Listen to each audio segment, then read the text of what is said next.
novelist Arthur McDuffie. When metropolitan Miami became the nation's #1 in homicide, gloomy New York writers called the city Paradise Lost. Wrong. Miami was being itself, repeating history over and over. The more things change, the more they remain the same. It had to happen. One hot night on deadline, a question occurred to me. What if the fictional descendants of the real John and Laura faced the same dangerous and desperate chain of events in Miami today? How would their story end? Is it possible to change our own destiny? Can those of us with the outlaw imprint of violence and tragedy in our DNA break the cycle, or is our fate indelibly programmed in our genes? I knew then that one day I would write this book. A dark and lonely place links their stories as they unfold and entwine 100 years apart. The questions: how powerful is the pull of the past? Must desperate people in dangerous places always end the same way? Must fate, like history, always repeat itself? Real life and history can be dark and lonely places. Edna Buchanan. Prologue. 1904, West Florida, near the mouth of the Calasuhatchee River. Joe Ashley came home late, grim and smelling of whiskey. He woke his wife, Eugenia, and their 9 children, and told them to quickly pack up whatever they wanted to keep, because they had to leave at once and would not be back. Was there gunplay?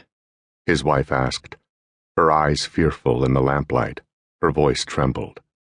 Is anybody dead? No, but a man was shot.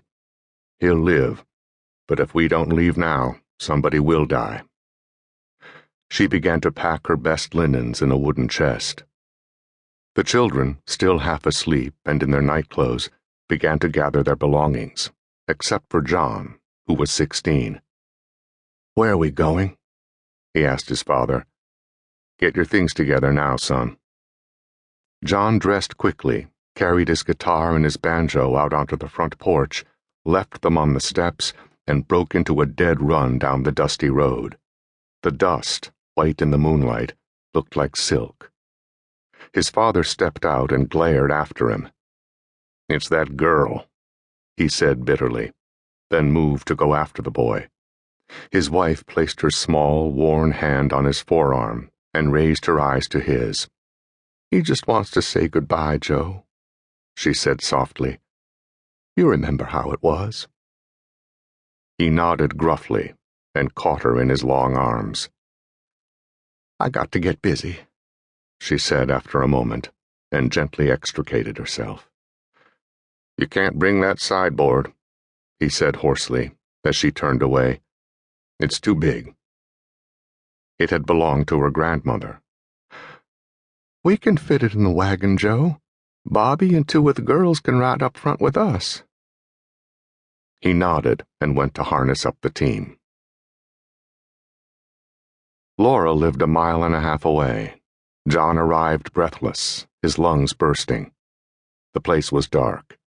He stood beneath her window and whistled 3 times like a mourning dove, a signal they sometimes used.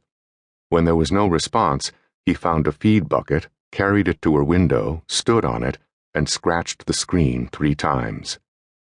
He heard her whisper in the dark, John? It's me, Laura. She was suddenly there, a swift shadow in the dark. He couldn't make out her face or what she wore, but recognized her sweet scent, orange blossoms and roses. At that moment, a mockingbird burst into a soaring, full-throated, heartbreaking song in the night. John knew he would never forget the sound or that moment. John, what are you? The front door burst open with a crash, as though kicked by a mule.